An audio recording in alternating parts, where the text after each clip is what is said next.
Hello, welcome everyone. My name is Julia Dias Leite. I'm the Executive Director of the Brazilian Center for International Relations, CEBRI.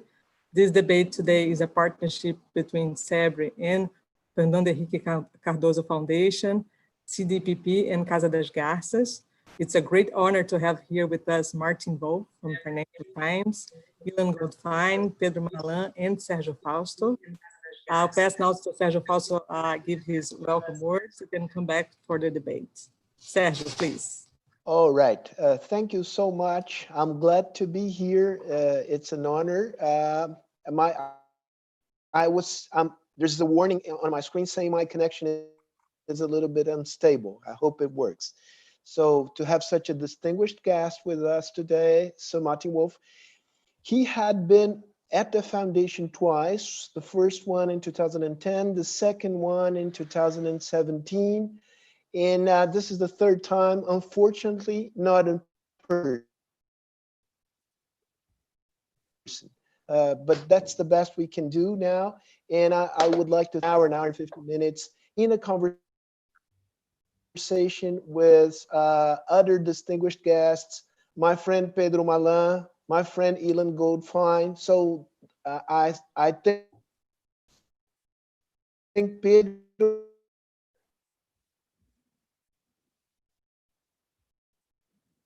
will make an introduction, and then Martin will have the floor.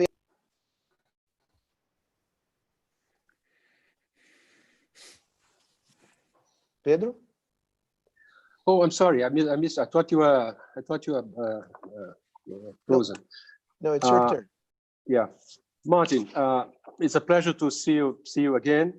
I don't need to make an introduction. Martin is the chief economist of the commentator of the Financial Times, associate editor. Has been a brilliant career as such, one of the most respected in the world. I don't need to go through all your CV here introducing to our audience. You're fairly well known in Brazil and in the world for the people looking at us today, Martin.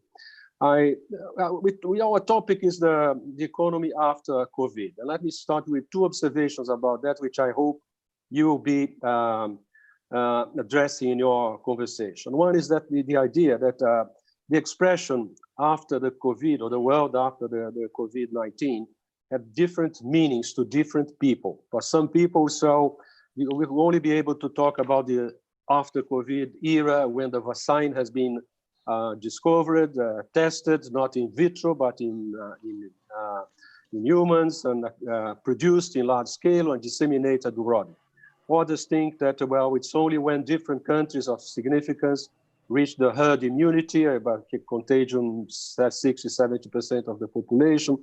Others believe that when some medication or combination of medication is discovered that would mitigate the effects, still why the herd instinctive contamination, immunization emerges or a vaccine appears.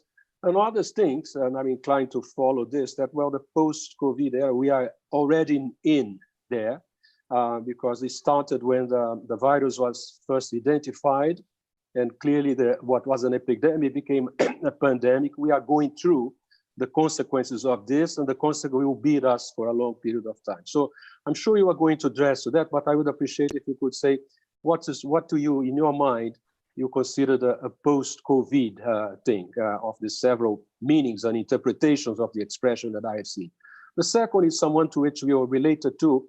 It's a distinction that some people make, which I don't entirely agree, that the COVID is the COVID defining moment, tipping point, a new era beginning in itself, or it was just an acceleration of pre-existing trends which are already there well before. You have a book, and I finish here with this comment. You have a very interesting book called, if I remember well, the book, the title is The Shifts and the Shocks. What have we learned and shall have to learn about the crisis? You are referring to the financial crisis. The book was published in 2014. Of course, the crisis was still over. So the question here, and I end here this brief introduction. So what have you learned so far from the COVID experience, if we consider the starting point when the early 2020, and what we remain to be learned from it as we look forward? This will be my introductory comment, and I hope you address some of them in your intervention. If not, we'll follow up with further questions. Thank you. Shall I start now? Yes. So first of all, it's a great pleasure to be with you and to see friends. I am sorry that I can't come, but I'm not sorry that I didn't have to make the flight, which is a very long one. So one of the things I've discovered in the last few months, which is the longest period during which I have not flown, I think for about half a century, that it's rather nice not to fly. And so I'm strangely quite enjoying this experience, though of course talking like this is not the same as talking with people face to face. Of course it isn't. So I'm going to set out very broadly what I think about where we are and what I think are the big issues. And in the process, I will, I think, address your questions, or at least some of them. So first of all, I'm basically going to divide my remarks into three parts. The first is very, very important, is what the world was like before the pandemic. And that gets, I think, in important ways to your question, whether what we're, as will be clear, whether it's an acceleration or a new departure. I predominantly think it's an acceleration. The second part will talk about the world of the pandemic. Now, I'm open on whether the question, this is post-COVID-19 or the world of COVID-19, doesn't matter to me very much. It's the world of the pandemic. And then finally, I'm going to talk about what seem to me the longer term issues which will arise out of where we are, whether that's a world in which the pandemic is truly completely gone and nobody thinks about it at all, which is what I think post-COVID-19 is, or something else. That's a matter of definition. So first of all, the world before the pandemic, and I should add just one thing because I've got very little time. I'm going to focus on, with one crucial exception, on the world of the developed Western countries. First, because I know them best, and because probably that's where I can add value. So I'm going to focus on that. So where were we before the pandemic hit us? An event which many had expected, but of course was still in its immediacy a shock because it was then suddenly happening now. So first of all, it's important to remember that ever since the global financial crisis, the developed countries have been growing rather slowly. Potential growth is slow, not just actual growth, and potential growth is slow because productivity growth is extraordinarily slow by historical standards across the major developed countries. It's a really important fact. Second, this has been an era, and of course this is broader, of really quite strikingly weak trade growth across the world and for the developed countries relative to world GDP. But prior to the financial crisis, we had a period when trade was growing on average about twice as fast as world GDP. And since the financial crisis, it's been growing at roughly the same rate. This means we weren't deglobalizing in trade. We did deglobalize in some areas of finance, particularly bank finance, but we weren't globalizing anymore. And there's been a large increase in restrictive actions and distorting actions in trade, not decisively stopping globalization, but that's very important. A fourth factor I've taught, weak growth, weak productivity growth, weak trade growth, is massive accumulations of debt. Now, this was, of course, already a trigger for the financial crisis, and that was predominantly then in the financial sector and the household sector. Since the crisis, household debt and financial sector debt diminished in the developed countries relative to GDP, but non-financial corporate debt and government debt, of course, rose enormously after the financial crisis. So on average, we went into the crisis with high levels of government and non-financial corporate debt. Fifth, populism, nationalism, and protectionism had become very strong political forces across the developed world to varying degrees, with varying successes, but these had become really quite powerful elements. We can discuss later why that has happened. Sixth, after the financial crisis, and increasingly so, we have become aware of the transformed position of China in the world. It's suddenly become and been recognized as a superpower across the entire domain of power. And this is the first non-Western power to have those characteristics for far longer than anyone can remember. So it's a truly transformative event. I won't go into the last 1,000 years of history to discuss when this happened. Since I think for the first time in world history, we have an integrated world, in some sense, it's the first time ever we have interacting superpowers from such different civilizational background. It's in this context that we have the crisis. So that leads me on to this second part of what I want to talk about, which is the pandemic shock. We all know we've got very large recessions this year, with the worst part this quarter. Most forecasters think this quarter will be the nadir, the second quarter will be the nadir of economic activity in the developed world, and there will be recovery. But in aggregate, developed countries' GDP in this year is probably going to be somewhere on average about 8% down from last year. Could be worse, could be a bit better, but it's something like that. This is the biggest recession by far since the Second World War. It has led to massive deteriorations in fiscal situation, partly because of collapses in revenue, partly because of built-in stabilizers, and partly because of discretionary fiscal policy. And fiscal deficits are going to be somewhere between 10 and 20% of GDP, varying on the country.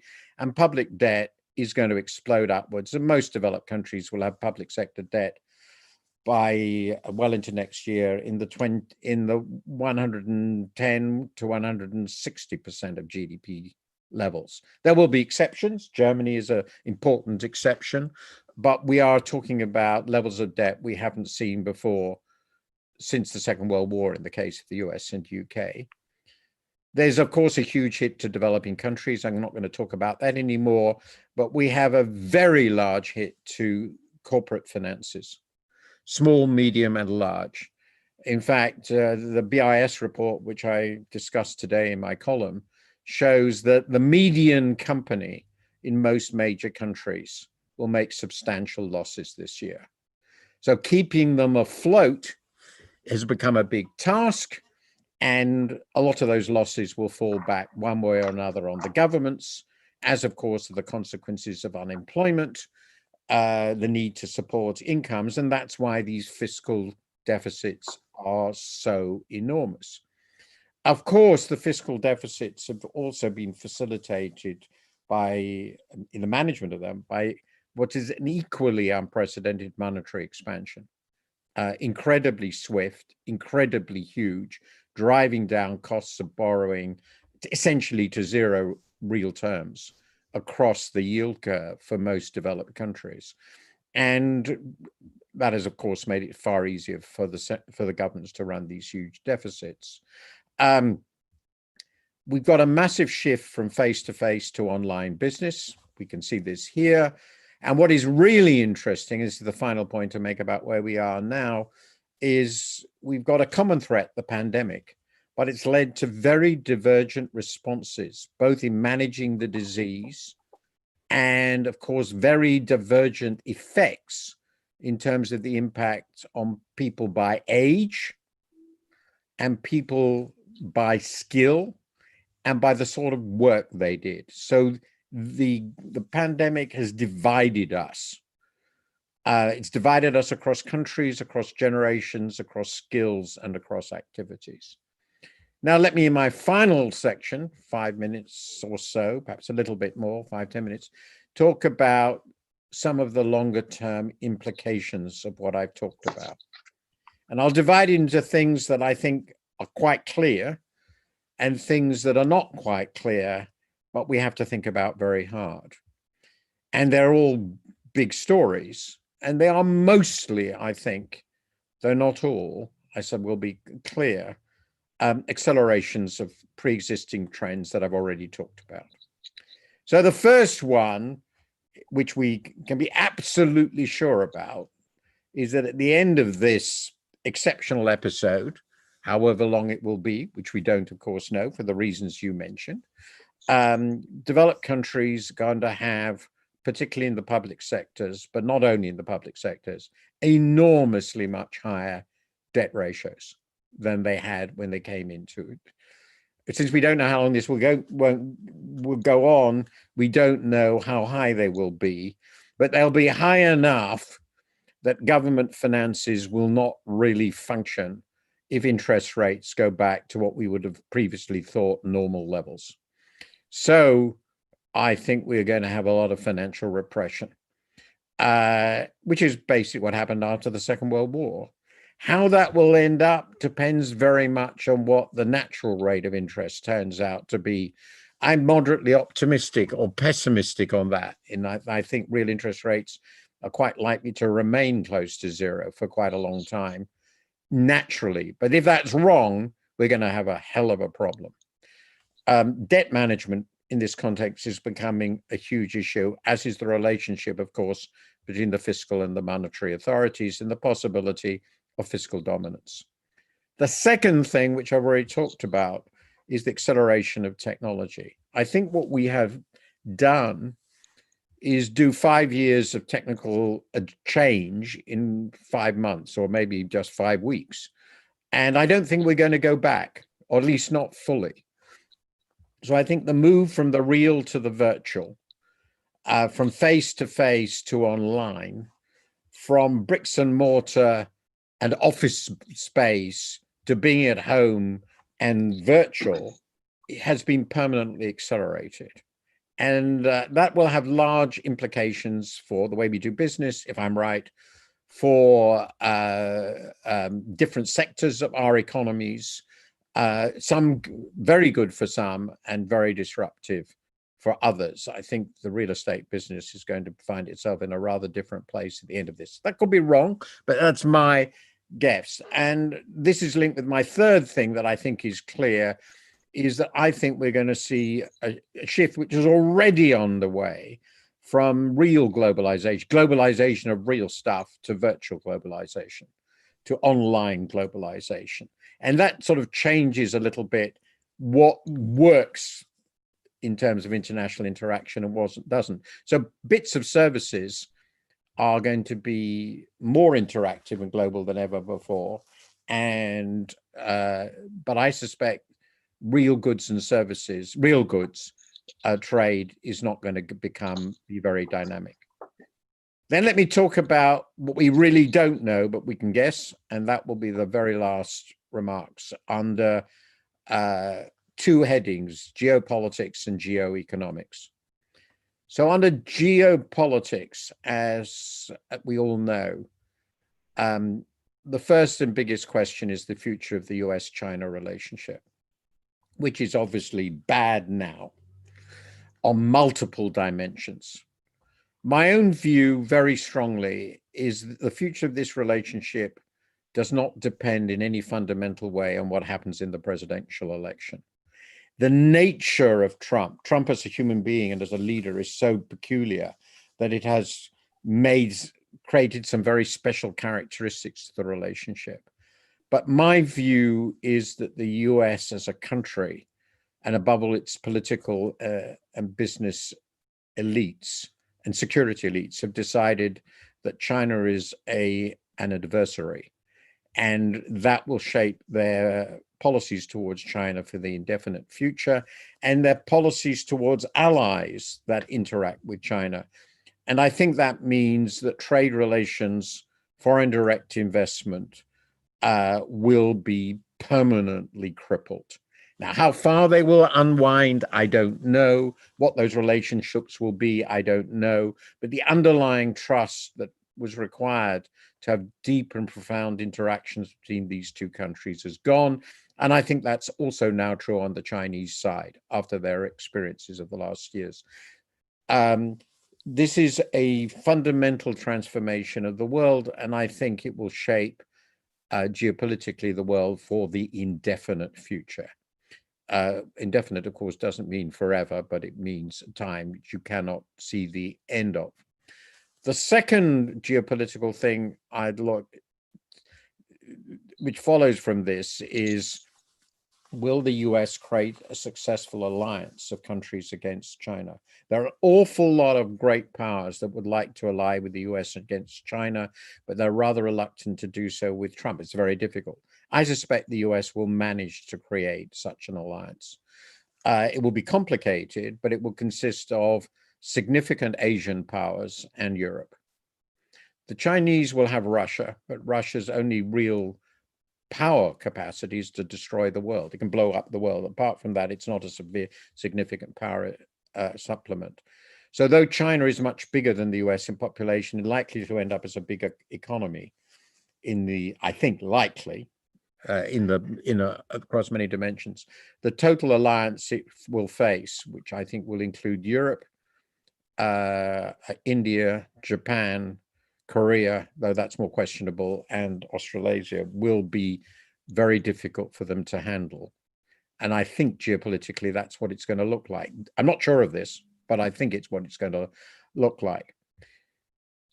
Another thing we don't know is how nationalist and populist we will become. And of course, my hypothesis that such an alliance will emerge depends on the assumption that the nationalist populism will be contained.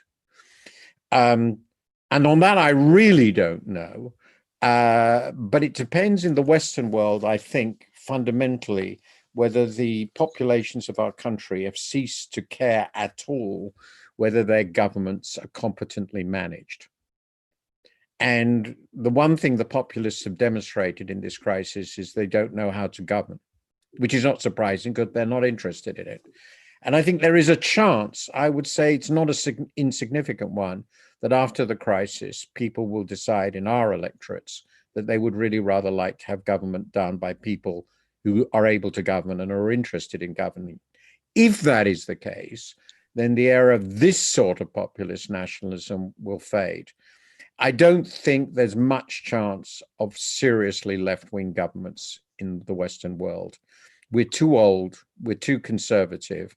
I may be wrong, but that would be my guess. So if I'm right, we will probably see the emergence of center-right and center-left governments again. And that means that the Western structures, the EU and so forth, will be stable. That all hinges, by the way, of course, on my assumption that the debt problems will turn out to be manageable. If they're not, and they might not be, this could return as a different sort of crisis. My very final questions are on geoeconomics.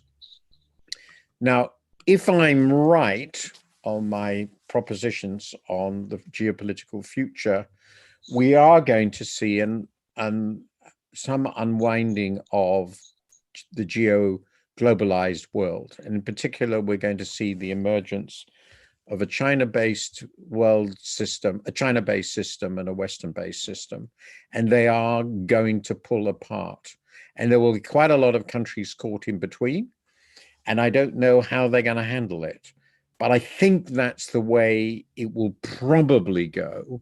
It will be very messy and much more complicated than in the Cold War because China is such a huge trading power, such a huge economic power.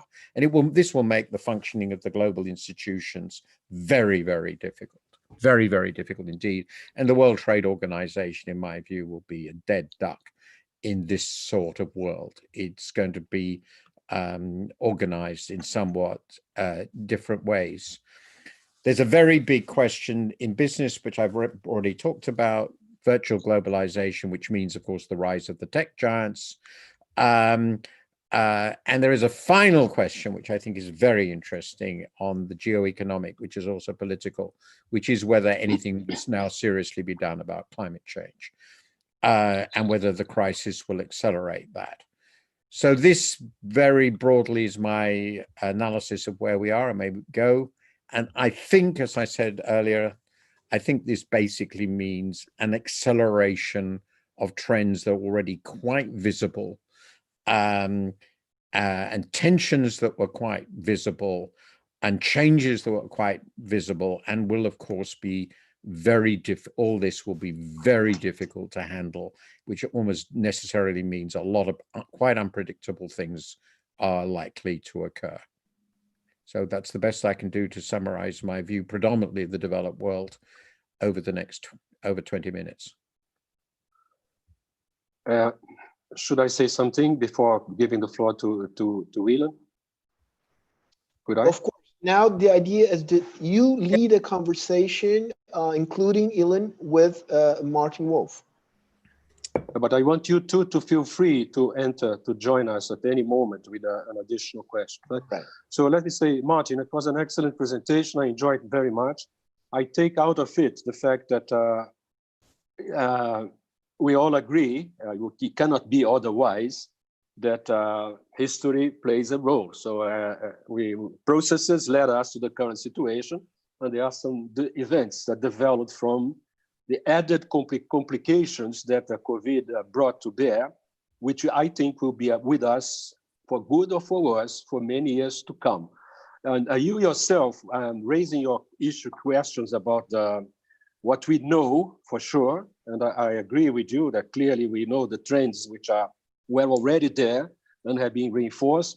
And what we don't know, I think, will be affected by the perceptions when the COVID crisis is over, because it's not over yet, of the implications they have, not only showing the damage in terms of the millions of jobs lost, and I like your emphasis on the speed of technological change in the past and about to come, but you emphasize the difference between the real world, the real globalization, and the virtual globalization. You emphasize the question of work, how companies would interact. This will have an effect on global supply chains over and above the concerns about the trade wars and the technology war between the US and China. So this will be a legacy of some of the experience during the COVID crisis, which will remain with us. And the less it long, the more effect we are going to have. On the fundamental question of the debt that you mentioned, I left Ilan to raise some questions about that. It's related to the fact that it was so huge, the expansion that we have from central banks, especially the Fed, but all the others as well, and treasuries, and both simultaneously. We're talking about well to more than 10% rates of debt in a year, and more than 100% of debt to GDP ratio. You're right to say, well, this will be a major concern. Underlying the question that you raised, and I'll left this to Ilan, is, well, how much are this is depending on having low interest rates, low for longer. Remember the famous Larry Summers distinction about secular stagnation?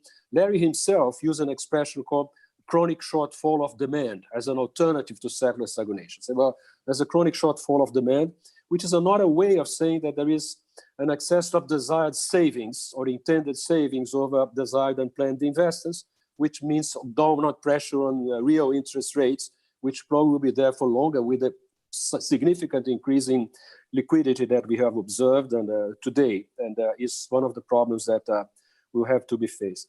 But I have some specific questions, if I may, before giving the floor to Ilan for the comments on your excellent intervention, is the fact that that we state that the speed in which things have changed. The IMF has increased by nearly full 2 percentage points the estimates of just 2 months ago on the rate of growth of GDP in the developed world this year, from -3 to -4.9. For the developing countries, from -1 to -3. You mentioned, rightly so, the effects that this is bound to have on global trade. Global trade would shrink this year, 2020, by a multiple of how it shrunk. It was the biggest in history in 2008 crisis. And this would affect the world growth at all. And many countries different, especially developing countries, will be affected by this. And Ilan would address that. If I may, I would reserve the questions, specific questions that I have on Europe and the UK after listening to Ilan talk about the general US situation and US China, because I have agreed to leave these two issues for him and to Sergio, of course. So, but I'll come back with questions about Europe and UK. I'm not willing to talk too much, already doing that. Ilan, maybe you could ask your views about the US and the dollar and the US-China relations in the light of what you just said. Thank you, Pedro. Martin, that was very thorough, very, very good. Thank you, Pedro. Hi, Sergio. Hi, Julia. Hi, everybody. I have basically two questions on the US, and there are two questions that are related to post-COVID. One short-term and one long-term. The short-term is about the recovery. We have seen markets react quite well. They have come back quite a bit. This is partly because of the central bank, the Fed reaction, other central banks, fiscal policy, you mentioned 10% to 20% deficits. All of this has given a sense that things are improving. We actually saw payroll coming relatively well. But my first question to you is, when we hear what you're saying, when we hear about the future, large debts, the risks that exist, for example, we are facing now a second wave maybe in the US. So how can we match what we see in the markets with what we believe the economies will face in the short run and in the medium run? The long run post-COVID question is about the US position. You mentioned China, the importance of China in the future. You also mentioned the China-US relationship, which have lost trust and is going to be quite difficult in the future. For the US, what will happen with the US position in the world? The America First will lead it to lose its predominance. You mentioned the alliance that they may try, but the question is the US will be a different leader in the world, in the sense that we will basically retreat, not only in the Trump administration, but afterwards. And in this regard, I want to go to the impact on the dollar. The exuberance of the privilege of the dollar, is this going to change?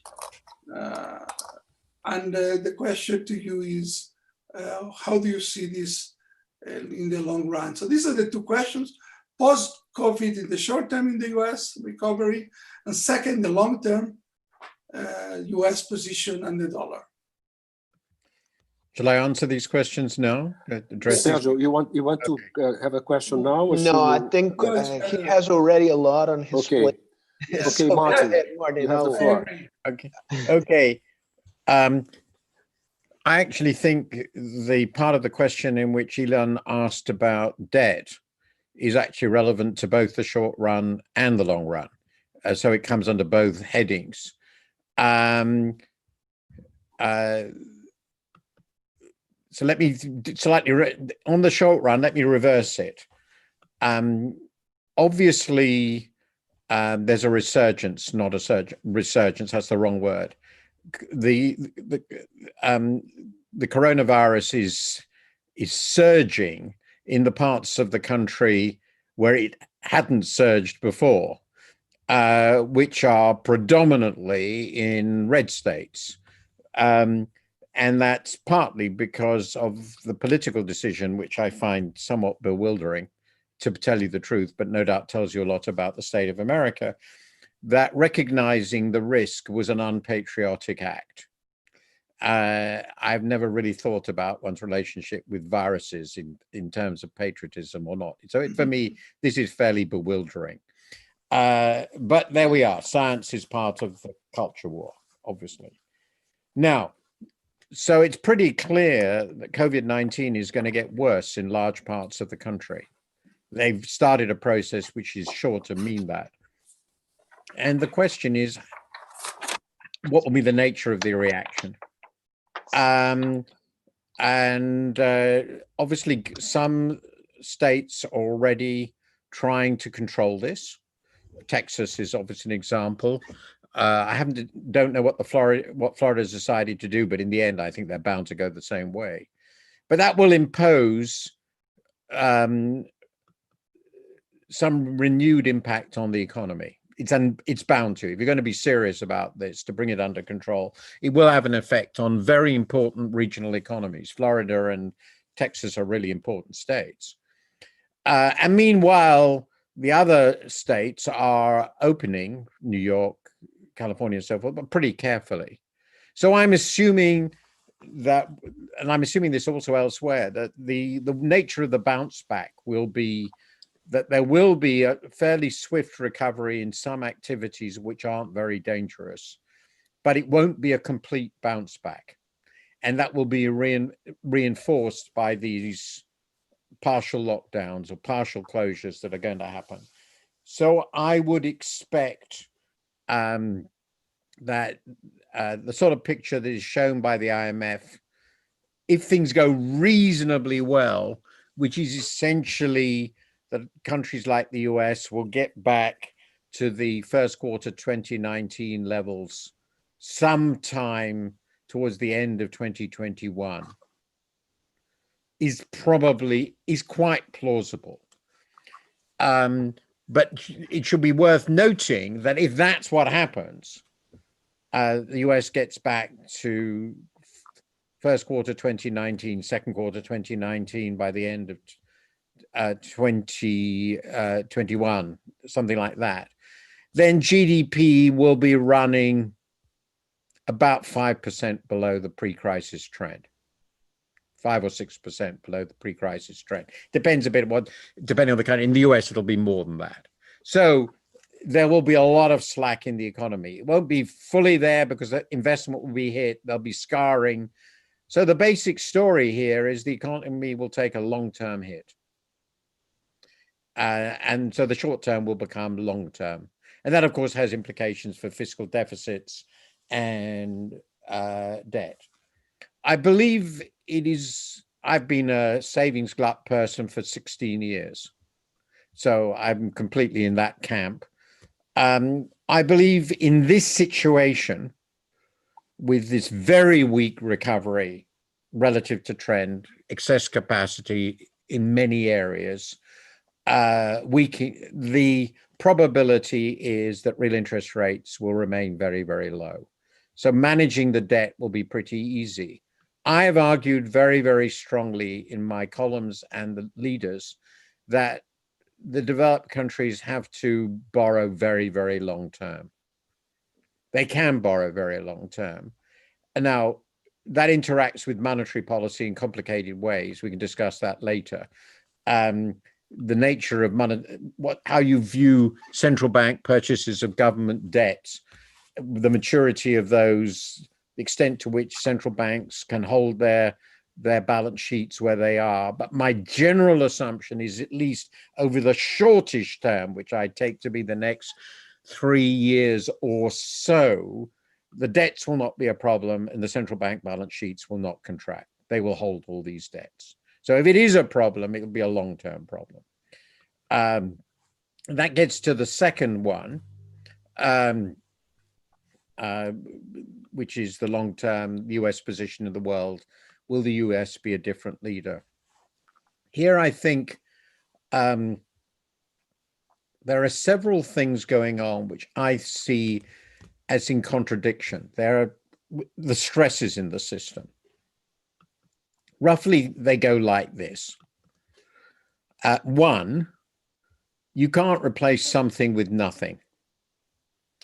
And I don't believe that for the foreseeable future, which is not forever, that there is any currency that has the slightest chance of replacing the dollar. The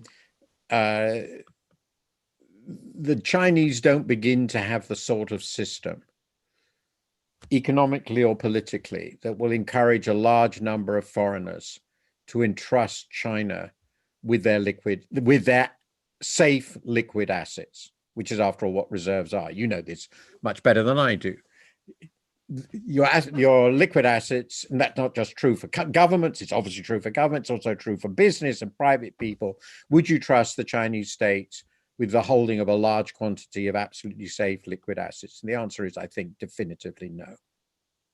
And for the foreseeable future, and indeed under their political system, I think it's sort of indefinite. And the Europeans, I think, will survive. I think the EU will survive, but I don't see the euro replacing the dollar again for the foreseeable future, because it isn't a power complex in the same way. So the dollar's reign will remain, subject to one crucial caveat: they don't repeat the 70s or worse. So if they are crazy enough to decide that the way to handle our debt problem is to have a serious inflation, which I don't think is inevitable at all, provided they park this debt in very long-term liabilities, 30-year, 50-year debt at current interest rates of 1% or so nominal, which is negative real, maybe 2% nominal, which is zero real. I think provided they do that, and provided they have a government which is determined to bring the fiscal deficit back into stable territory, given that the US has a trend underlying growth rate of probably 2%, which is the fastest in the developed world, I think it's possible to avoid the repeat of the 1970s. But it does depend on normal politics. And if you get somebody like Trump, but worse, and it could be left or right, then that might not apply, in which case you get monetary instability of the first order in the world. And I don't think there will be a replacement for the dollar, because there isn't, but there could be an enormous amount of monetary disorder. But I don't regard that as the probable outcome, but I regard it definitely as a possible outcome. Thank you very much, Martin. A very good comment. I'm tempted to say something and to pose my questions about, but I think I should give the floor to Sergio Fausto now, unless Sergio would like to be the last one to speak. No, I mean, you can go first, and then I'll ask my question. Okay. Just a brief comment on what you just said, Martin. I agree with you. Some people make the comment that the debt of the advanced countries in 1945 was 120% of GDP, and this thing worked out over time in several decades. It arrived on average at less than 30 at some point, and then after this 1970s, it went up again, and now it's bound to become well over 100. The reason why it went down so fast was related to the fact that we have trade, as you noted, running at the rate which was nearly double the rate of global GDP from the 1950 to the crisis in 2008. And this helped enormously the integration to trade and finance and foreign direct investment to deal, in addition to domestic policies, the question of the debt. So it seemed a problem which was easily worked out as long as G, the rate of growth of real GDP, is higher than the interest rates for a prolonged period of time to work out the situation. So, but I think we are going to face, for the reason that you yourself explained, a much harder and complicated world, partly to COVID and its consequences, and partly to the acceleration of existing trends, which that you mentioned before. On the question of the dollar, a very quick moment.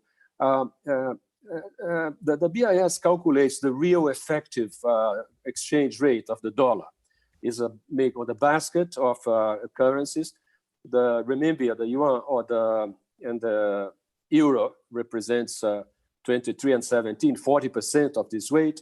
If you add Mexico and Canada, it's 25%, 13 and 12 more, you have 65%, near 2/3 of the weights of the main trade partners of the US affecting the real effective dollar rate.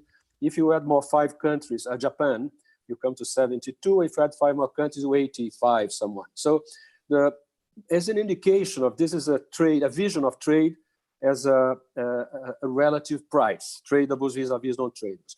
But we also know that the exchange rate has a dual role. Partly is a financial asset as well. People trade in dollars, get long positions in dollars, short positions in dollars. And the outcome of this, the volatility or the changes in the dollar over time, is a combination of the dollar as an asset and the dollar as a relative relationship of tradables and non-tradables, which may changes for each country. So how these things are going to work out is hard to predict in advance, but that's why it's so hard to make bets about the future of the dollar. But I enjoyed your comments about the key factors underlying it.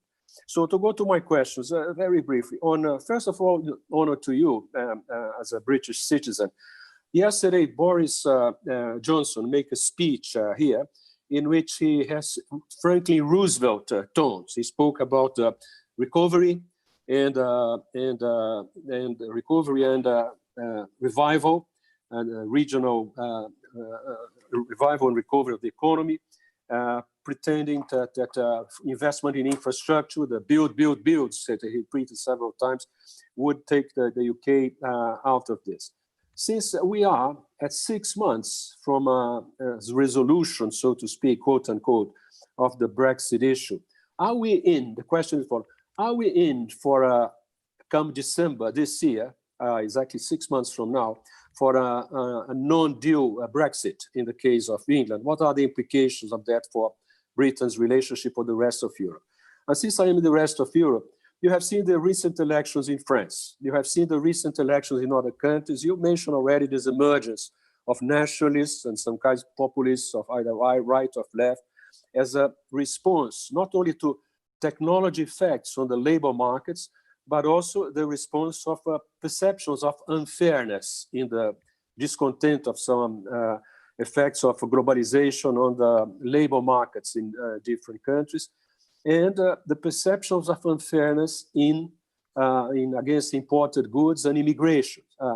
And last but not least important, the perceptions that the COVID, especially the COVID now recently, and its effects on labor markets, have revealed some unfairness in the patterns of income and especially opportunities distribution in many countries in the world, which is going to be reflected, it's reflecting already in the votes that we observe today.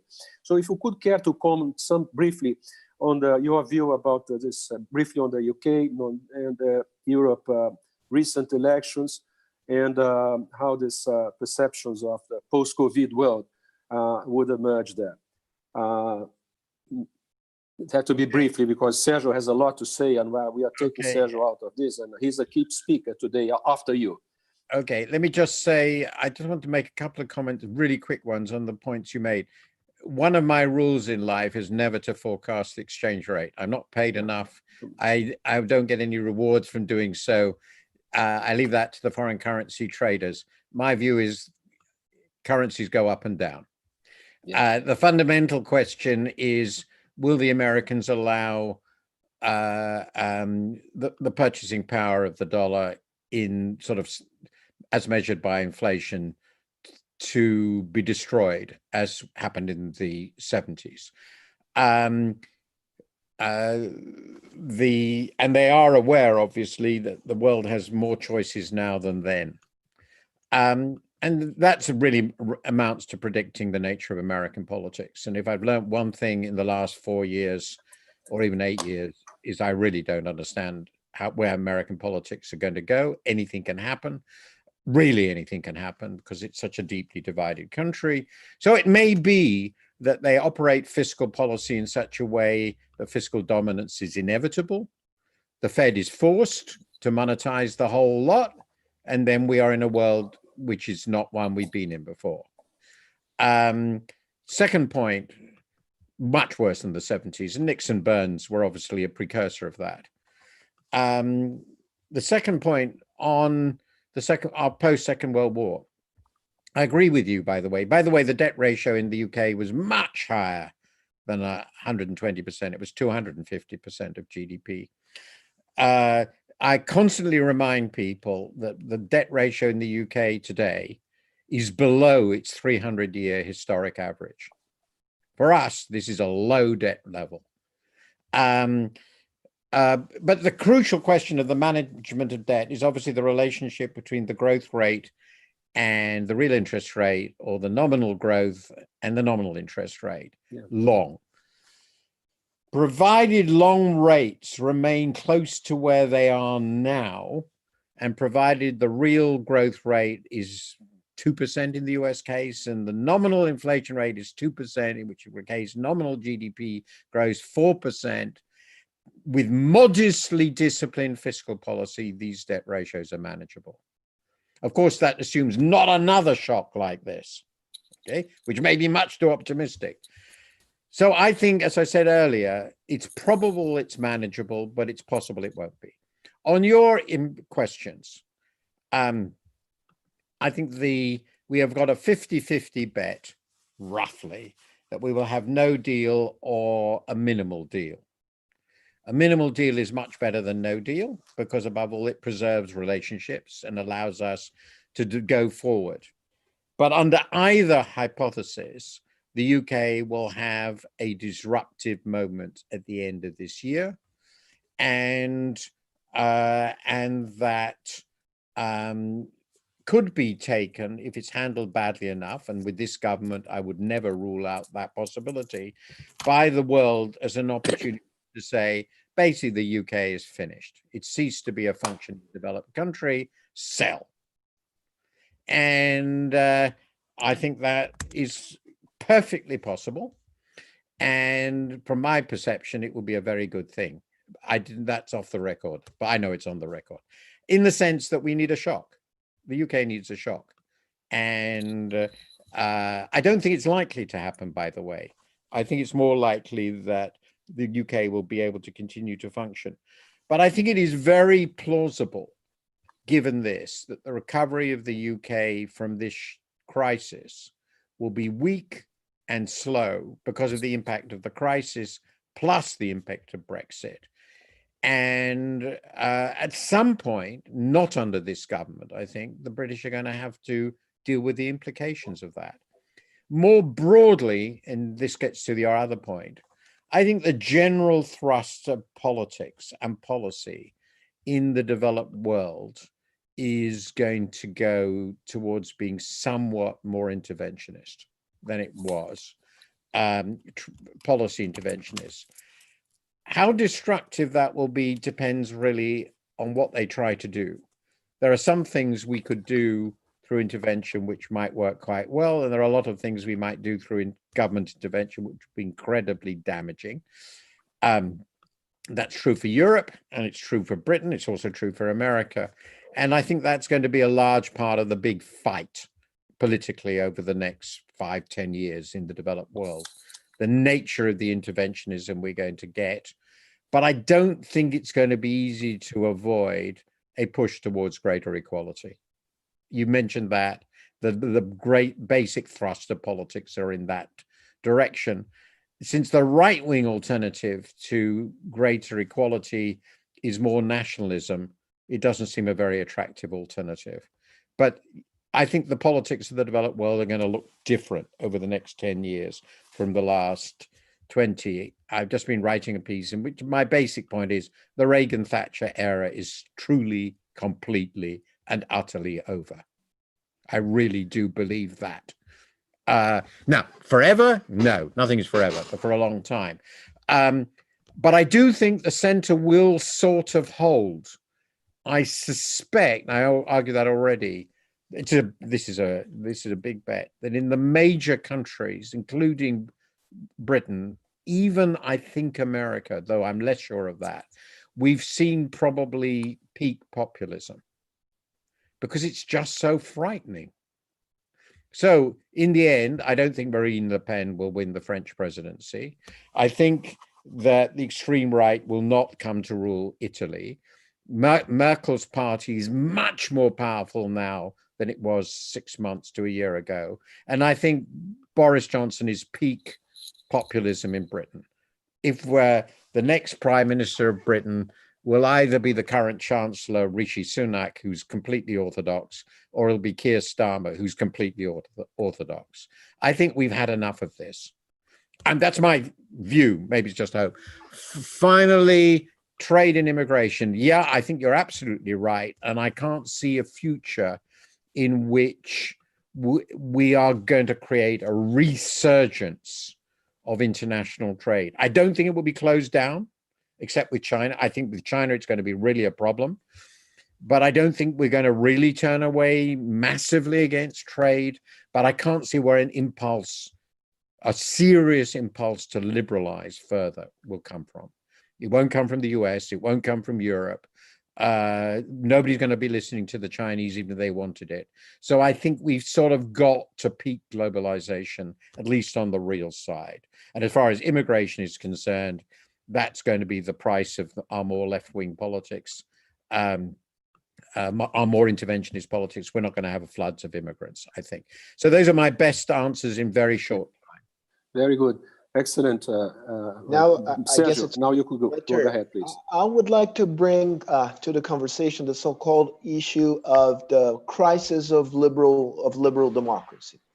Okay. You have said, Martin, that the COVID crisis might open a window of opportunity for liberal democratic forces to prevail in politics, because populists have shown to be too incompetent to manage any crisis, and a crisis with such as the current one in particular. On the other hand, this very crisis have put into relief in social inequalities, pre-existing social and regional inequalities, and have made them stronger than before, right? So the demand for redressing social inequalities, regional inequalities will increase. It will increase in the near future. It will increase long term in a situation where fiscal restraints will be tight and growth will tend to be low in the scenario that you have depicted. How do you see this playing out? How do you reconcile this optimistic view on the one hand and this structural picture that you have painted, which is not optimistic and not so favorable to the redressing of social and regional inequalities? Okay, first of all, there's obviously a part of what I say is sort of hope. I understand this. But so let me say very quickly, if the future of the West is that we're going to elect the sorts of populists we seem to be inclined to elect, then it's game over, right? So we won't need to discuss this much longer because it's just such an incoherent mess. So I've got to start from the assumption that we're going to elect people who know what they're doing. There are populists, authoritarian populists around in smaller countries who do know what they're doing. I don't like them, but they're actually quite competent. Viktor Orban is a competent politician, very competent politician. That doesn't seem to be the way it's been going in certainly in the US and UK. I don't think I've met Marine Le Pen. She's certainly not competent. Salvini is not competent. But there are competent authoritarians. Maybe that's what we'll get. But at the moment, I'm assuming the sort of what I think of as expressionist politics is not a viable future for our countries. They're too complicated. Now, I could be wrong. I accept that, but that's the optimistic view. It's certainly consistent with the current polls in America, but who knows how that will hold. Now, let's assume we do get elected serious governments, center-right or center-left, who want to deal with the problems we have. This is going to be very difficult. There's no doubt about it, because we are old societies. Underlying trend growth is relatively low. There's not much we can do about that. We're not going to allow enormous increases in immigration, pity. From an economic point of view, clearly a pity. So, and we're going to have a lot of debt. And so it's all going to be very difficult. And we are going to have to, partly because of aging and partly because of the social problems you mentioned, if we're going to remain democracies, and Boris Johnson saw this very clearly, I give him great credit for this in his election campaign, we're going to have to spend more on left behind people and left behind regions. My guess is this amounts to a permanent increase in public spending relative to GDP of about 5 percentage points, which in the UK would bring us, fortunately, roughly to where the Netherlands are now. Well, the Netherlands are a highly functioning society. Germany is a bit above that. So in British context, I just say to people, if Boris doesn't manage it, and I don't expect him to, we'll get a moderately sensible Labour Party of a fairly traditional but slightly more left kind. And people like me are going to pay a lot more tax. And business is going to pay more tax. And there'll be much less tax avoidance. And a lot of governments together are going to agree that this is going to happen. And I think if the Democrats do a sweep, which might not happen, I don't predict it, they're going to say the same thing. So they're going to tighten up on an awful lot of tax avoidance. And they're going to raise tax rates in various ways on the people who've done very, very well.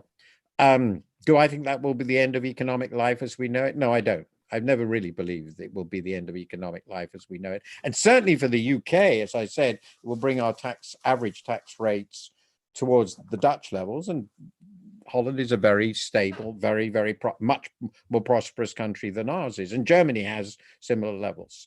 But I think the future, if that is the sort of regime we get, a sort of moderately competent center-left or center-right, will include higher taxes. I think the same will happen in the US, by the way. I mean, on that model, again, not revolutionary, but clearly higher than now. The tax cuts will be reversed. They were ridiculous anyway, in my view, unsustainable. Donald Trump introduced a structural fiscal deficit into the US of about 5% of GDP. It's not sustainable even before this. They're clearly, and they're not going to cut spending more. There'll be a revolution if they cut any more spending. It would basically mean cutting down Social Security and Medicare to nothing. That's not going to happen. Or closing down the Defense Department. In the current context, they're not going to do that either. The Americans are clearly going to end up with higher taxes. It's obvious. So that's where it's going to end up. We're going to end up paying higher taxes. And that was where we were in the 60s and 70s, and life will go on. Okay. Thank you very much, Martin. Sergio, you have another question? No, it's not my question. I think it reflects the concern of some people who are watching us. Okay. Martin, you haven't mentioned, not one single time, climate change. Oh, I mentioned at the end of my talk. Well, but please elaborate a little bit more on that. What do you make of green recovery?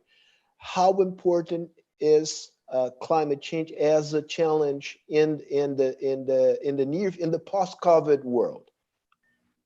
Well, Martin, I think the underlying this question is a fundamental issue. Maybe you could, is the fact that there are some issues of a global interest, which require an amount of international cooperation, even in countries such as the US and China. I think climate change is a good example for that. So the point is the following. The subject of how countries define their national interests is a very important subject. But it may be that countries, especially with more moderate people, define in their best national interest, have some sort of cooperative pattern of collaboration with other countries on issues which are global by nature. Climate change is just one example, but there are many others which one country alone, for what power it has, cannot handle in isolation. Yes, I agree completely. The reason I didn't discuss climate change is that would have taken another 5 minutes. so you're not going to get the 5 minutes, I suppose. You have 5 minutes now. So I have written a great deal about this over the last 15 years. I think it's plausible that it's an existential challenge for our civilization. And anyway, it's not a gamble with the future we should take. And I also think, from my reading of the literature and the evidence, that the economic costs of dealing with it are falling because alternative technological developments have been very favorable. And I also finally think that this is a very good time to think about changing the structure of our economies, because we are going to want to build back. We are going to want to do investment, which has been very weak, and borrowing for investment, which has going to have reasonable returns, is a sensible thing to do if we're going to do so much borrowing. So I'm with our government on this issue. And I don't know whether the Green New Deal is a good political strategy. It always struck me as throwing too many things together in one bag, but that's perhaps the economist's approach of saying, well, let's deal with all these things separately. But it certainly is an attractive opportunity to make a fundamental structural change, because people are shocked enough to think about doing things differently. And there are also many, if I've already said, we're needing more tax revenue. Well, carbon taxes could be part of that. That's a pretty good reason for pursuing them. We need revenue. A high carbon tax remitted equally to the population, for example, would be quite egalitarian. So there are quite attractive ideas here. That's first, and I'm planning to write about this soon, and I think it's very attractive. The second question, which Pedro emphasized, is it at all plausible that this will happen in the relevant scale and speed, given where we are in our domestic and international politics? And on this, I'm pretty pessimistic, and I have been for a long time. First, because I don't think there's any significant country where the domestic politics have moved to the point where they're prepared to do anything really serious. The UK has actually committed itself to net zero by 2050 legally, and a large reduction in carbon emissions by 2030, but it's not at all clear we're going to do it, and nobody else has done it. The Europeans have talked a lot about it, but they haven't really done anything. The Americans have just disowned the goal, and the Chinese talk a lot about it and keep building coal-fired power stations. So not much is happening that indicates this will really happen. Domestic politics are not pushing in that direction. And then finally, there's the question Pedro raised. Well, roughly speaking, I'm trying to remember, 70% of emissions come from China and the US. That might be wrong, but it's just off the top of my head. No one else really matters. The Europeans' emissions are less than half of America's. I think about 10% of global emissions. And then Russia is quite large, but then you get lots of other countries that don't matter. Now, your country matters a lot because of the Amazon, we know that. So do some others, but China and the US are the big players. Well, at the moment, of course, under current management, there is no dialogue between China and the US on this whatsoever. Absolutely nothing. The Paris Accord, which didn't amount to much, was a good step in this direction, was the product of a very deep dialogue between Obama and Xi. And so the necessary condition for any action that amounts to anything on climate is the election of a president of the United States who cares about it. That's sort of obvious. And that won't be Donald Trump. Now, that is clear. That's only a necessary condition, because if you got a president of the United States who was serious about it, and the Democrats as a party are, though the country is deeply divided on it, really religiously divided on it, then they're certainly going to say it to the Chinese and say, you've got to do something really serious to persuade us to do anything. And the question is, can that be done in the context of this broken relationship? An optimist, and this is my final answer on this, the optimistic response on that would be, if they are intelligent, and to some extent that did happen in the US and Russia in the 70s, the détente era, which was much simpler, but they did happen with Kissinger when Kissinger was in charge, and for the next 15 years till the end of the Soviet Union. They will say there are all these things we disagree on. South China Sea, trade, technology policy, Taiwan. But there are things we have to do together, and this is one of them. So let's separate out the things we have to agree on. In the case of the US, Russia, it was arms. The big issue was arms.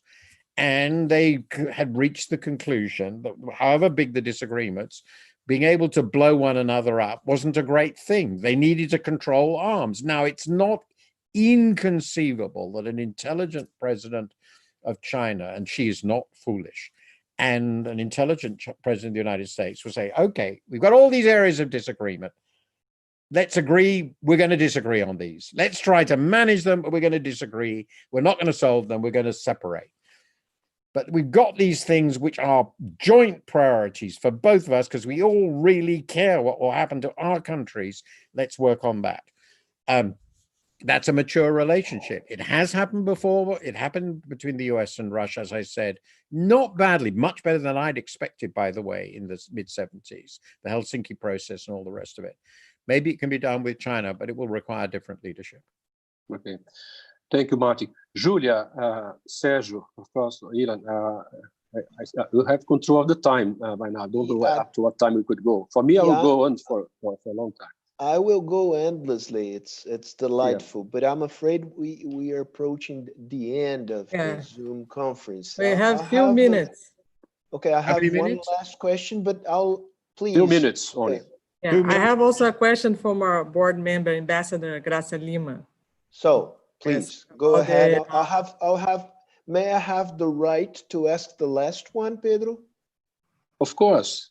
Okay, of course. Thank you. Thank you. So I'll ask this question, pass to Sergio for our last question. In what sense will WTO, the World Trade Organization, will be the dead duck in the forecast future? Well, I sort of think it already is. The appellate body has been killed, which makes WTO law essentially unworkable. The US has made a large number of actions, which in my view are WTO illegal, unambiguously illegal. And they know that, which is why they killed the WTO appellate body. There is no chance, as far as I can see, of a serious liberalization round of major significance in the WTO. So if there is a future, it's going to be regional or very relatively narrow. And in this context, there are a number of countries that will try to live by their WTO commitments vis-a-vis one another. There's no doubt. Europe, many emerging countries will live vis-a-vis one another.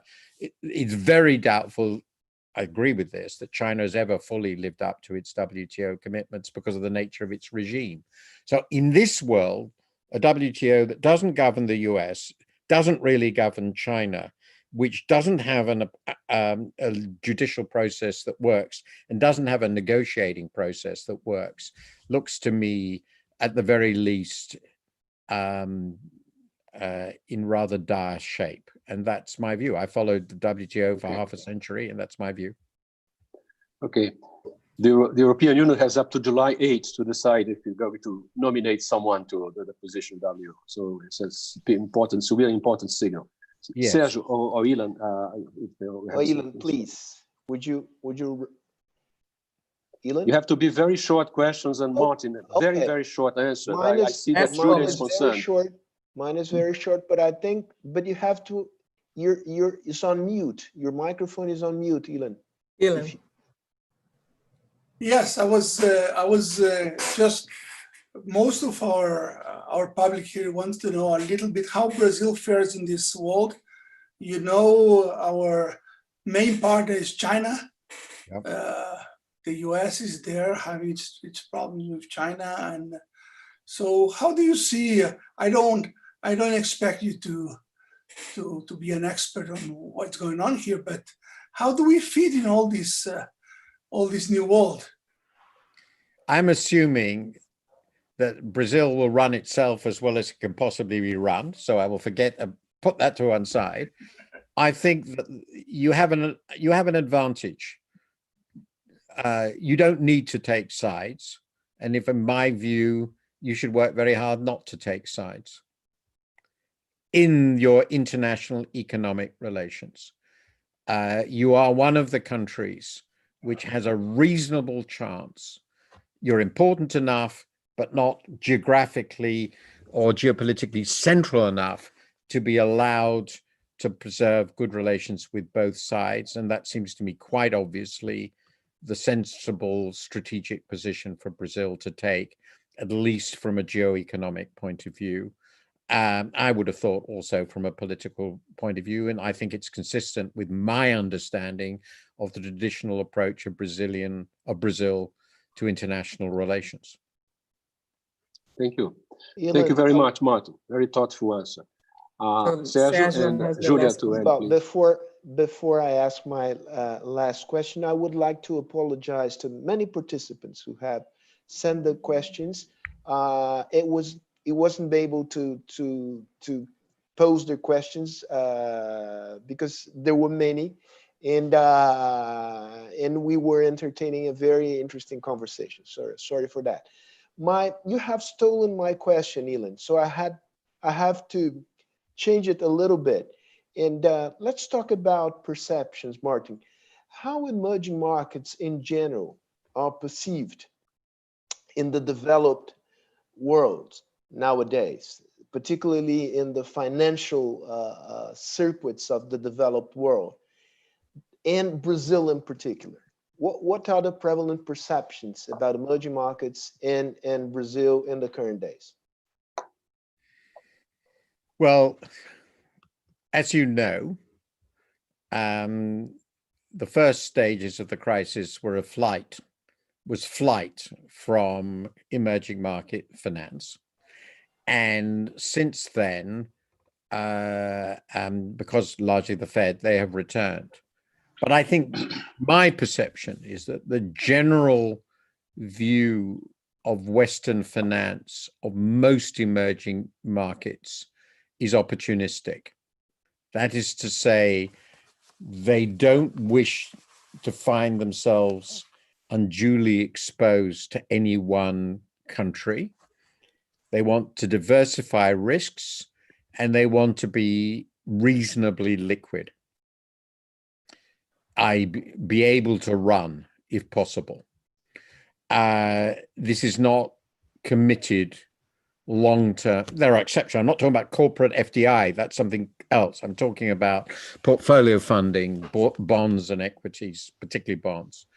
And I think that's shown itself in the crisis. And the reason for that is there are very few emerging economies which are perceived as completely, unambiguously stable. We're not talking about politics in economic policy terms. There are a few exceptions which are pretty close to that, and you know which they are. And then, of course, if we were talking about about emerging markets 10 years ago, certainly 15 years ago, China would have been one of them. Not so long ago, my friend Jim O'Neill invented the BRICS for Goldman Sachs. I told him at the time it was, I'm afraid, ridiculous. But obviously China is sui generis. That was completely obvious. To me, the most interesting one of these, simply because it's the country I know most, and which I think after China had the most potential simply because of its scale, is India. And I'm very worried about what's going on in India. So I'm not sure that's going to make it. Final comment. Obviously, we're looking at South America, I think the way this crisis is handled, I'm sorry, it's too long, but the way this crisis is handled, particularly the pandemic, which is obviously all over South America, will affect very much how people perceive the continent subsequently. Thank you very much, Martin. I give the floor to Sergio and to Julia, especially for if we're coming to an end. Julia, you have the floor. Yeah, well, I'd like to thank Martin for this excellent talk today. We received here many people comments, and we had almost 1,000 people connected. So I also would like to thank this audience for watching us online. And thank you, Ilan and Pedro, for organizing, as well Sergio, for this partnership that we've been doing. So, Sergio. No, I just want to say that it's a privilege to spend an hour and 20 minutes listening to Martin, to Pedro, and to Ilan. It has been a real delight. Thank you so much. Well, thank you, Martin. Thank you, Martin. Keep Hope in touch. to see you in Brazil sometime. Keep in touch. I've enjoyed it very much. Very stimulating. Thank you very much.